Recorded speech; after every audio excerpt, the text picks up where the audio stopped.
Content warning. Episodes of Gray Matter may contain themes and depictions of extreme mental illness, traumatic bodily harm, and death. If you aren't in the right headspace to engage with those depictions right now, maybe this episode should wait for another time. Otherwise, proceed with caution.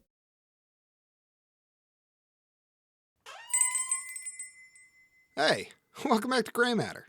Do I look different to you? I went on one of those spiritual wilderness retreats last weekend, and I'll tell you what, I found it irritating.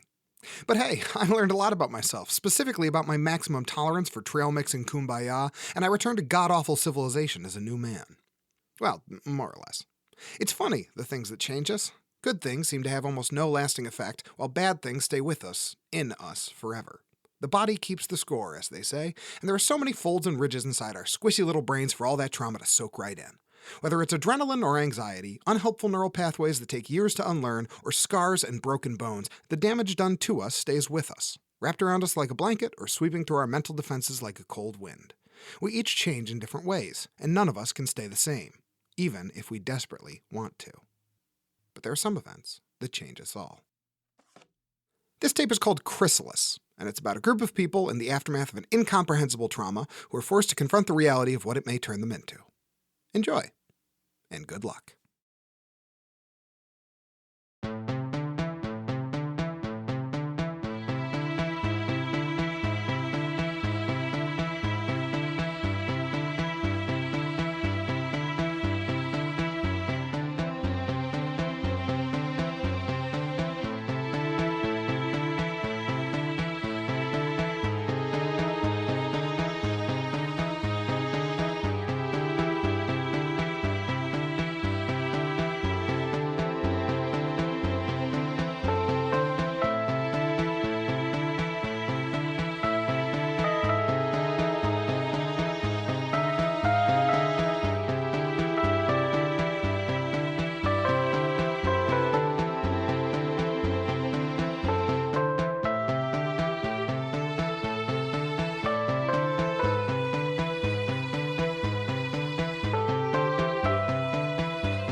Chrysalis, written and directed by Jonathan Inbody and adapted from his short story of the same name.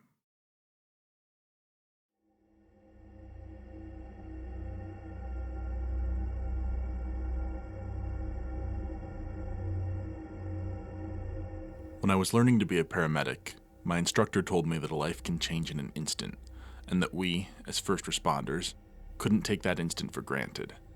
We had to know what to do and be ready to do it at the drop of a hat, because if we hesitated, even for a second, someone could die.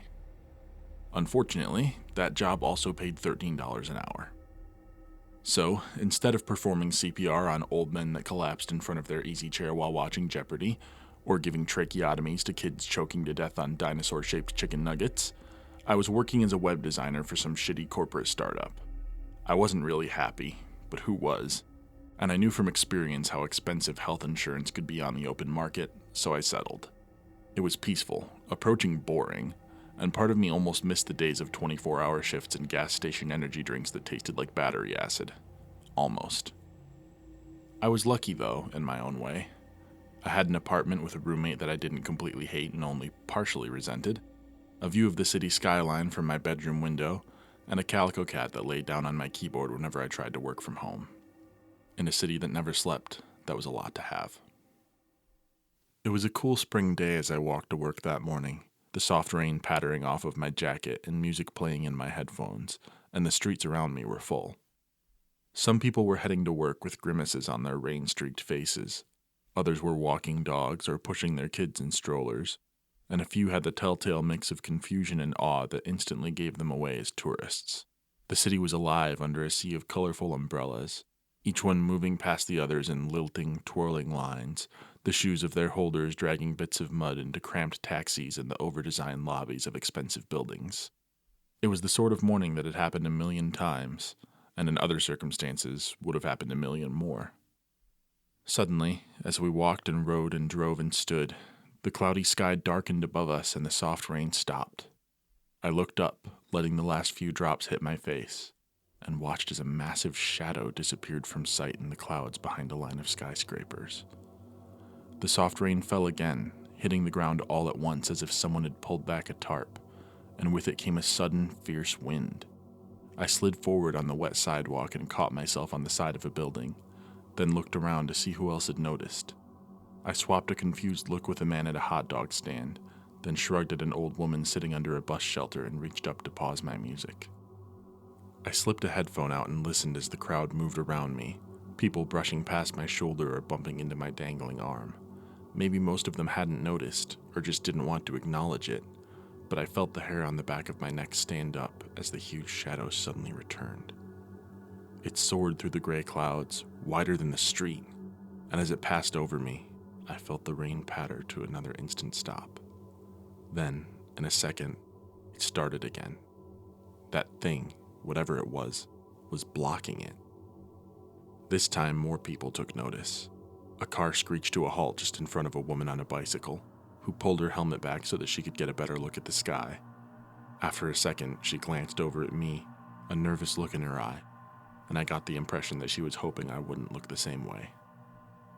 The man at the hot dog cart swung the shutters closed and hastily pulled money from the till, then stuffed it into his pockets as he pushed through the confused crowd towards a taxi. Nearby, a man with a briefcase muttered nervously to a woman who was scrolling desperately on her phone as a pair of identical twins watched anxiously from behind. Waves of unease rippled through the people on the street. Something was happening today, something that couldn't be swept off of the sidewalk or kicked down into a sewer grate. And even if we didn't know what it was, we knew the feeling.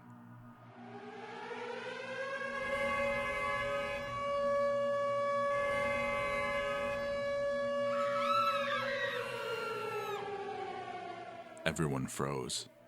All of us, from high-powered businessmen to bus drivers and the panhandling unhoused, craned our necks to look at the dark clouds above us, barely noticing the soft rain. Then, from a few blocks behind me, I heard someone scream. I turned to look as the clouds opened a half-mile away, and a dark, gargantuan shape plunged down into view, buoyed by a pair of gigantic wings. Underneath the bulging obsidian body sat 4 hanging legs, segmented and folded at a jointed elbow to cover the curled-up claw prongs at their ends. Above a hunching back covered in rippling, hideous black fur with shocks of tufted red, 2 bulging compound eyes stared out from inside an armored head, almost glittering with rainbow color as they stared down at the crowded street. Finally, the monstrous thing's titanic jaw dropped open, thunking into place on an overextended hinge to reveal a pair of reef-like crests made of chalk-white bone. And as I stood staring in frozen horror, a waterfall of black tar started pouring out of its mouth. The massive insect lowered, its huge wings flaring out at its sides to slow it down as inky black ichor streamed down onto the street underneath it, rolling over honking cars and screaming people with a terrible, burning hiss. The sight of it, the melting cars, the dissolving figures staggering and collapsing into wet piles of boiling plasmatic flesh, hit only a second before the smell. As the warm, sickly sweet air rushed past us, people all around me began to panic, screaming and shoving and trampling their way down the sidewalk. The car that had screeched to a halt shot suddenly forward, pinning the cyclist against the side of a bus with a sickening crunch. Someone smashed into a newspaper stand, sending a stack of papers twirling across the soggy ground, and I heard a child cry out as their father was shoved to the ground and trampled underfoot. People forced their way into buildings, smashing through glass doors and tossing aside doormen, and ahead of me I saw drivers abandoning their cars. The woman pinned to the bus grabbed desperately for a handhold and dragged herself out from the car's smashed grille, then dropped to the pavement on a broken leg and collapsed. I rushed forward, squeezing and shoving and elbowing my way through the scattering crowd, and in a second I was at her side, pulling her up onto her good foot as the screams from down the street reached a fever pitch. I saw a mother overturn her stroller and dive down onto her child as the wave of black, burning concrete rolled over her, and watched in horror as their bodies melted and fused into one sickening lump of bubbling flesh. Above them, the immense moth was still coming, soaring down the open street like an obsidian-armored bomber dropping its payload of black napalm. I pulled one of the cyclist's arms over my shoulders, then helped her stagger to the sidewalk as people rushed past us, A heavy-set man tripped a few feet away, and I reached for his outstretched hand, but within a second he had disappeared into the panicked crowd. I hoped he would be all right, even though I knew he wasn't. On our left, up ahead, a man in an expensive-looking suit stood behind a pair of glass doors, his hands clutching the handles and holding them shut as people stampeded past. His eyes were wide with terror, and his brow soaked with sweat, but when his eyes darted down the street and caught mine, I started towards him, half dragging the cyclist with me as I went. We slammed against the glass, and the man in the suit stumbled back, unable to secure the doors in time to keep me from pulling one open and squeezing us inside. He whirled, grabbing the side of the door with one hand as his face twisted with fury, but before he could speak, the crowd surged against the glass. The door swung shut in an instant, smashing his hand in the gap between the doors as it closed. Jesus Christ! Hold on. I'll come help. Are you gonna be okay? I'll be fine. Just lean me against something. Here. I'm coming. Don't pull it. It's stuck between the doors. If you pull it, you're gonna tear your fingers off. Okay, hold still. I'm gonna throw myself against the door, see if I can get it to open enough for you to pull your hand out, okay? What? No! Too late.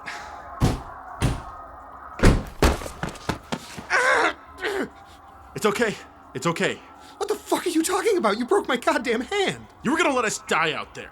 She just broke her leg. Do you want her to... With the deafening sound of a rushing waterfall, a wave of black tar thundered down to the street outside the glass door, rolling over and burying the rushing crowd and immediately stifling their panicked shrieks into a burning, bubbling silence. The doors began to hiss as cracks ran along the glass in all directions, and as the man in the suit wriggled away on the floor, I ran back to the indoor fountain where I had left the cyclist. The three of us stared at the glass wall of the empty building in silent horror, waiting for the doors to cave in and the black tar to come splashing through, but it never came. The cyclist buried her head in my shoulder, her hands shaking as they clutched my shirt, and I felt lightheaded as my tunnel vision finally started to fade. Should we? They're dead. They're all dead. You could have gotten me killed, you asshole! You're welcome. What, you want to fucking thank you? I can feel the bones in my hand grinding against each other like nails in a fucking water balloon. Well, I can see the bone sticking out of my leg, so keep it to yourself, asshole.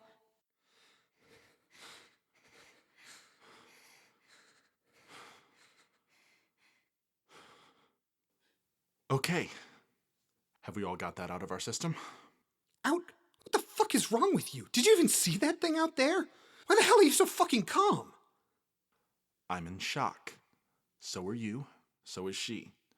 We need to call an ambulance, and then I need to try and stabilize your wounds so we can wait for it to arrive. And what are they gonna do when they get here? Dig us out from under 2 stories of wet cement? But people were burning out there, fucking melting like Play-Doh. You really think anyone's coming here to check on us? If they're not, then that's even more reason for me to do what I can. Do you have a first aid kit in here? Is there anyone else around? What about the next couple of floors up? The building's not even open yet. I'm supposed to be supervising the remodel. The construction guys don't get here until 9. Or I guess they'll never get here. What about the kit? I don't know. Maybe. I'll have to check. Just tell me where. I can get it. There's a office by the elevators. If we have one, it'll be there. Okay. I'm gonna run and get it. Just stay here. Sure. What's your name? Daughtry. Greg Daughtry. Nice to meet you, Daughtry. I'm Will. Cass. All right. Cass, Daughtry, I used to be a paramedic. I'm gonna do my best to make sure you guys are taken care of until real help arrives. Just please, let's not all bite each other's heads off before they get here.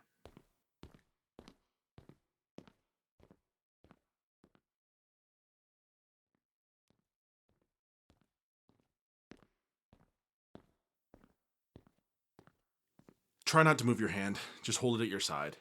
I've got to help Cass first because it broke the skin. I know it hurts. I know. But try to hold still. I've got to clean up the blood so I can get a better look at it. Oh, God. Is it bad?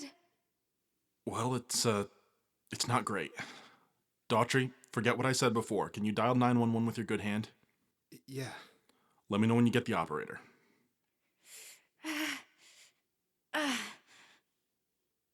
There's no answer.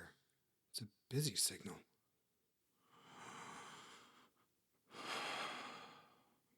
Okay. Fuck. Okay.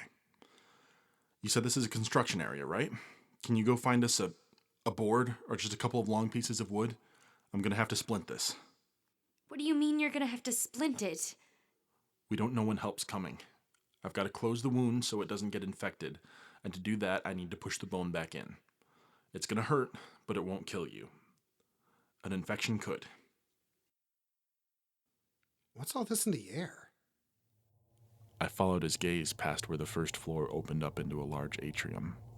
There, visible particles of black fuzz were drifting down like snow from the floors above us. Oh, God. I hope it's not asbestos. How old is this building? I don't know. My company we just bought it. We're remodeling it to rent out. Does it open to the air? The roof does. Taking the top 3 floors apart to make a rooftop garden. Well, forgive me for saying so, Greg, but your company's taste in interior design sucks. Do the construction workers have particulate masks? Can you check? Yeah, I'll go find out. And the wood! Let me know if you get lightheaded, okay, Cass? You're probably going to. Am I gonna die? If I can get the bleeding stopped, get you to a hospital, you'll be fine. You'll be back on the bike in 4 or 5 months. You don't have to lie to me. Oh, God. I'm so fucking fired. What? Why? I'm a bike courier. Cash transfers, important papers, whatever some rich asshole needs to send across town quicker than he can mail it. But email, right? Yeah, because valuable information is always safe on the internet. All right, point taken. Still, I think something like this falls under act of God, don't you? What the hell kind of a god makes a thing like that? That moth thing? I mean, it's bigger than a fucking airplane. Where the hell does something like that even come from? I don't know. Space, maybe? Space? I don't know, it's always space in the movies. Or like, the bottom of the ocean. Where the hell is he? Well, unless he's left-handed, at least we know he's not jerking off. Are you sure you were never a first responder? You've got the gallows humor. Nope.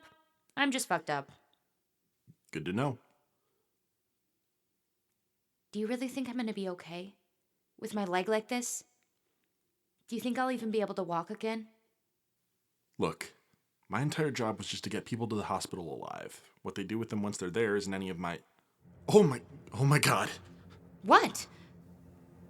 Something just moved under the bandage. I slid my shaking hand off of the lightly wrapped gauze, careful not to brush the spot where I could feel the broken bone poking out. Then, I curled my fingers around the edge of the bandage and rolled it back, my horrified eyes scanning the bloody skin for any signs of movement.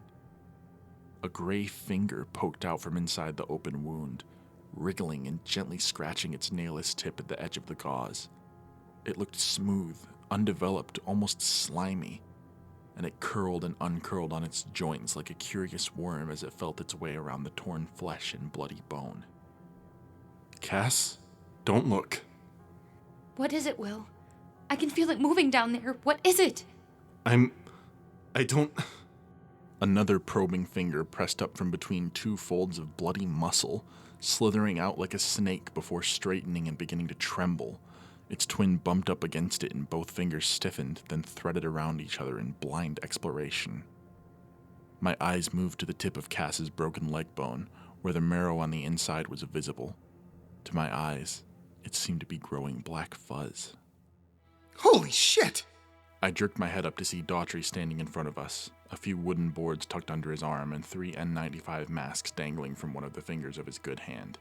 His horrified eyes were fixed on Cass's open wound, staring down at the probing fingers inside it with a mix of terror and disgust. What is it? What is it? Don't look! What is that? Are those worms? What? Don't look! You're... Cass's pant leg tore itself open in a jagged seam from her wounded knee down to her ankle as a throng of probing fingers stretched out, each one wriggling like an earthworm as it curled out into the open air.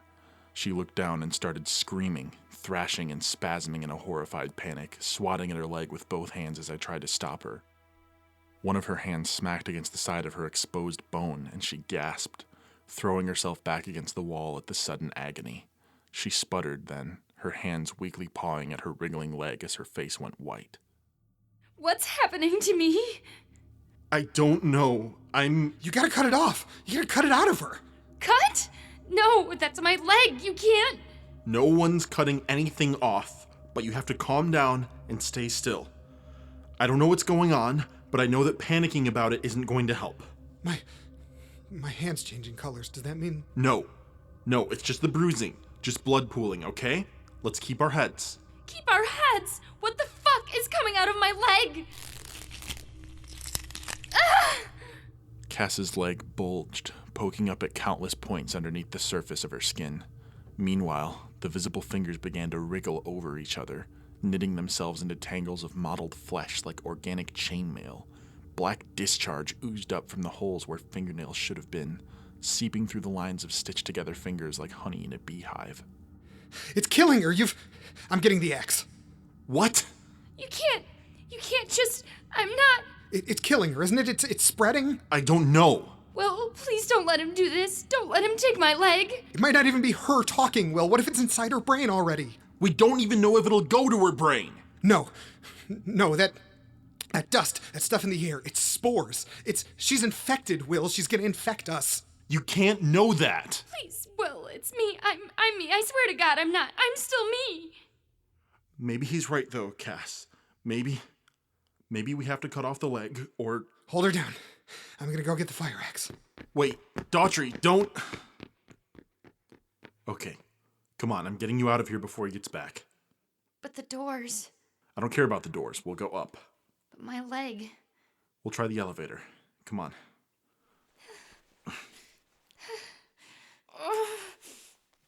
I know, we won't put weight on it for long, but we've got to move, or he'll be back before... We've just got to move.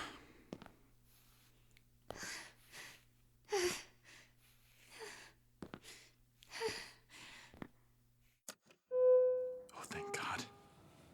God's not here, Will. Don't talk, okay? Try to save your strength. Come on. Where are we going? Doesn't matter. Pick a floor. As long as there's offices and doors that lock, we can just hide there and wait to get rescued.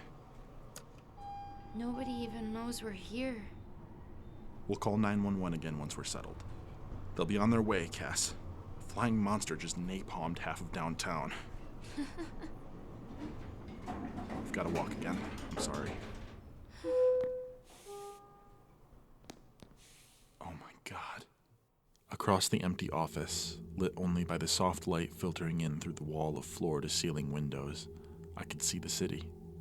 Steam billowed up in clouds from the black streets, each one covered in layers of burning tar. Cass and I walked slowly past empty chairs and offices, staring out at the gray morning in a mixture of horror and awe. If there were sirens going off outside, we couldn't hear them, and with the low-hanging cloud cover, we couldn't tell if there was anything in the sky. As we approached the window, a gigantic black pillar smacked into the side of the building with a ground-shaking thunk.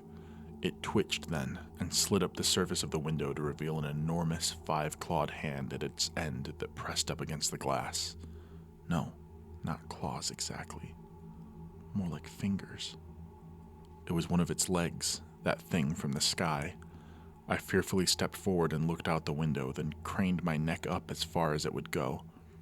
The impossible, gargantuan thing was out there, hanging on the side of the building like a fly on a wall, its massive wings fluttering out at its sides, rippling in the wind.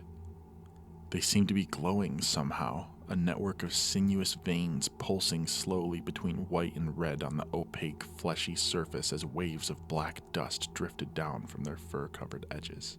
The hand pulled back from the glass, a quick flash of soft light running across every detail as the gigantic thing outside climbed down into the street. There, it folded its flesh-webbed wings up and pressed them into its armored body, then raised its head to look up at the sky. The feelers. What? The feelers on its hand. The little threads. I saw them as it moved away. They weren't threads at all. They're fingers. 1,000,000 fingers. Every single one longer than my entire arm. I think I saw fingerprints outlined in the light. Look at its eyes. I stared, squinted, trying to make out the fine details on the thing's massive head. Its bony tooth crests looked strange in the light, and I realized with horror that they weren't one thing at all. Each crest was made of countless rows of human teeth, from pearly white to rotted black with every shade of sickly yellow in between. Then, my eyes moved up to where the creature's eyes sat bulging at the top of its armored head, each one constructed in rows of compounded lines. But as it looked down the street, as it turned slightly and the light shifted, my throat went suddenly dry, and I stumbled backwards, falling against an empty desk and sliding down to the floor. My hands were shaking, and my legs had gone numb, but I knew what I saw. The rainbow color that danced through the giant eyes wasn't a trick of the light. Inside each bulb, floating at the center of each fluid bubble that was one of countless embedded in the compound eye, was a human iris and pupil. Some were green, others brown or blue, and a few almost red with bloodshot, but they moved in strict uniform as the huge eye darted back and forth, taking in the cloud-covered sky as the massive beast began to sing.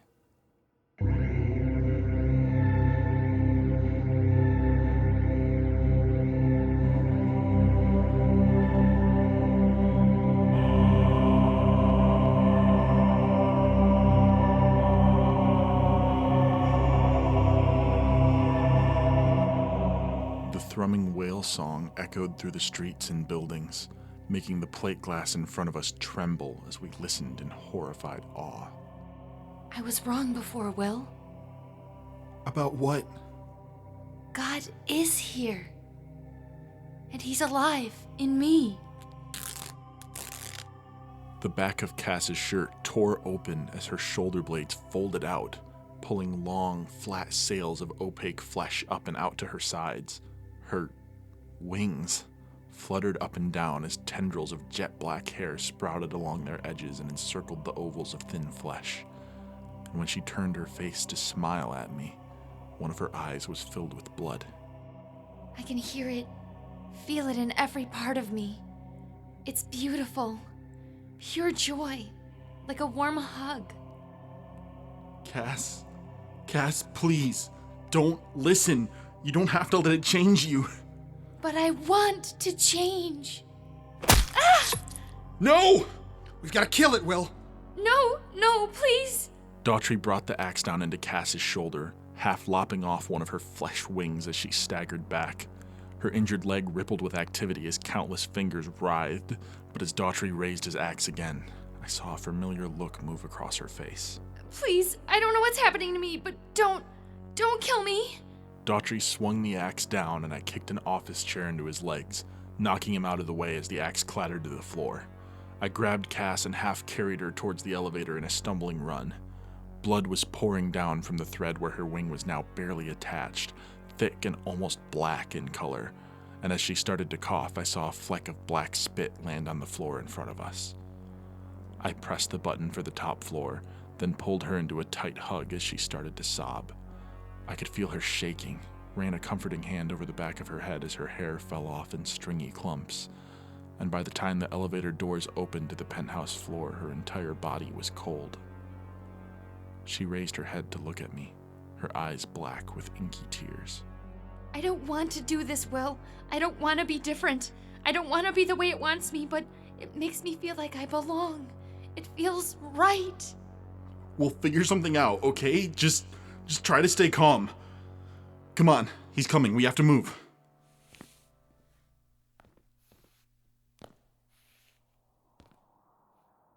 We walked through the crisscrossing metal frame of the unfinished floor, ducking underneath planks and scaffolding as the tarps at the edges of the building flapped in the howling wind. I could feel Cass fading, almost collapsing with each weak step, and even her mutated legs seemed to drag as we walked. We reached the edge of the building and I leaned her up against a partially constructed wall, running a hand down the side of her face to comfort her as I looked around for something to use as a weapon. We didn't have long before. Will! Daughtry limped out of the elevator, his eyes flashing with fury as he raised the axe and charged towards me. Where is she? She's infected, Will. She's not human anymore. She's scared, Daughtry. Same as you are. The same as I am. But when help gets here, we'll all... Don't you get it? Help isn't coming. And I'm not gonna let both of us die because you flinch at a little bloodshed. The next few seconds seem to happen in slow motion, but they'll be burned in my memory until the day that I die. Daughtry lunged forward, axe raised and eyes wild, and although my body started to move, I knew I wouldn't get out of the way in time. Then, before I could even realize, he was gone. The tarp wrapped around the edge of the building tore free and soared away in the howling wind, and as I stared at it while it flew, I tried to make sense of what had happened. I looked down, off of the edge of the building, and my heart sank. There, Daughtry plummeted towards the tar-covered street with Cass wrapped around him, her malformed wings flapping unevenly as they rocketed towards the ground. She let go suddenly, and her body shot back, her fleshy wings buoying her like an inflated parachute, and she spun off to one side and sailed right into the side of the gigantic creature waiting below. Her body thudded against it and stuck, and as I watched, the armor began to bubble and rise up around her shattered form. If she screamed, if she was even still alive, I couldn't hear it over the wind. But in a moment she was gone, body and terrified soul absorbed into the titanic god from the sky. My eyes darted back to Daughtry's falling body just as he hit bottom, slamming into the huge crest of now hardened tar and splattering like a... What was it he'd said before? A water balloon? I stared down at the splattered streak of flowering gore, trying to muster up enough sympathy to mourn, but from where I was standing, all of his insides looked black. I don't remember how long I stood outside. I watched the massive, impossible thing as it rose from the ground and soared off into the clouds, disappearing into a blur of black in an endless field of gray. And after it was gone, I felt the rain on my face again. I stumbled back to the elevator and rode it down to one of the lower floors, my head in my hands, and I sat inside an empty office for what must have been hours. Then, finally, as it started to get dark, I heard sirens in the distance, and I searched the vacant floor for any window that would open as I saw a medical helicopter land on the jagged wave of black tar covering the street. It was opaque now, almost the color of tinted glass, and as the medic I waved over walked across the frozen sea of tar, he stepped over patches of darkness that I could tell were buried bodies, frozen a few feet down inside the solidified liquid like dead mosquitoes in black amber. Are you okay? No. I saw it. I saw God. Don't touch me! Sorry. Jesus. Come on, buddy. Let's get you to the hospital. As we walked back across the sea of black glass towards the waiting helicopter, I felt my skin crawl.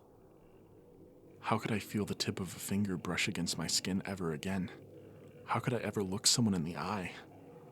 That thing, that god-awful, impossible thing, it was us. It was made of us. A sickening, diseased jigsaw puzzle of twisted flesh and hideous power.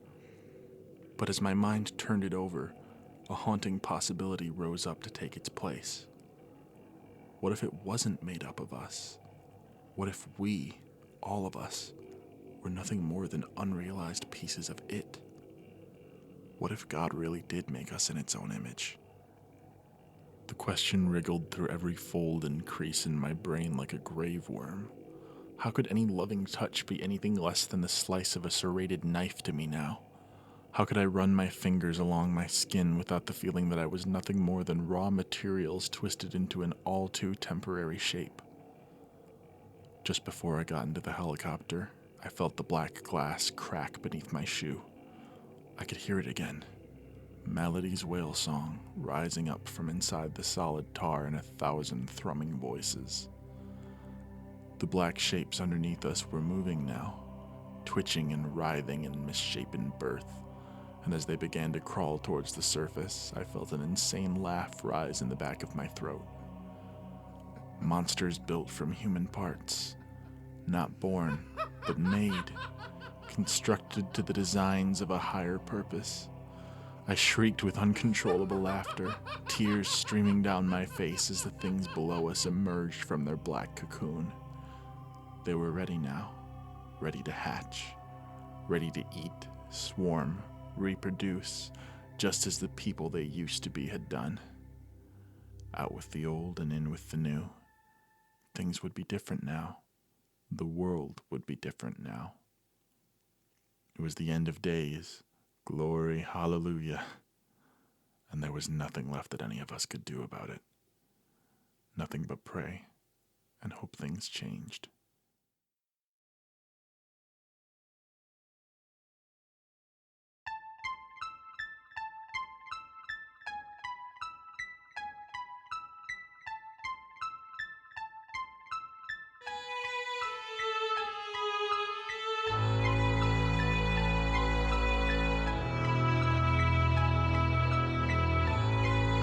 Chrysalis was written and directed by Jonathan Inbody and adapted from his short story of the same name.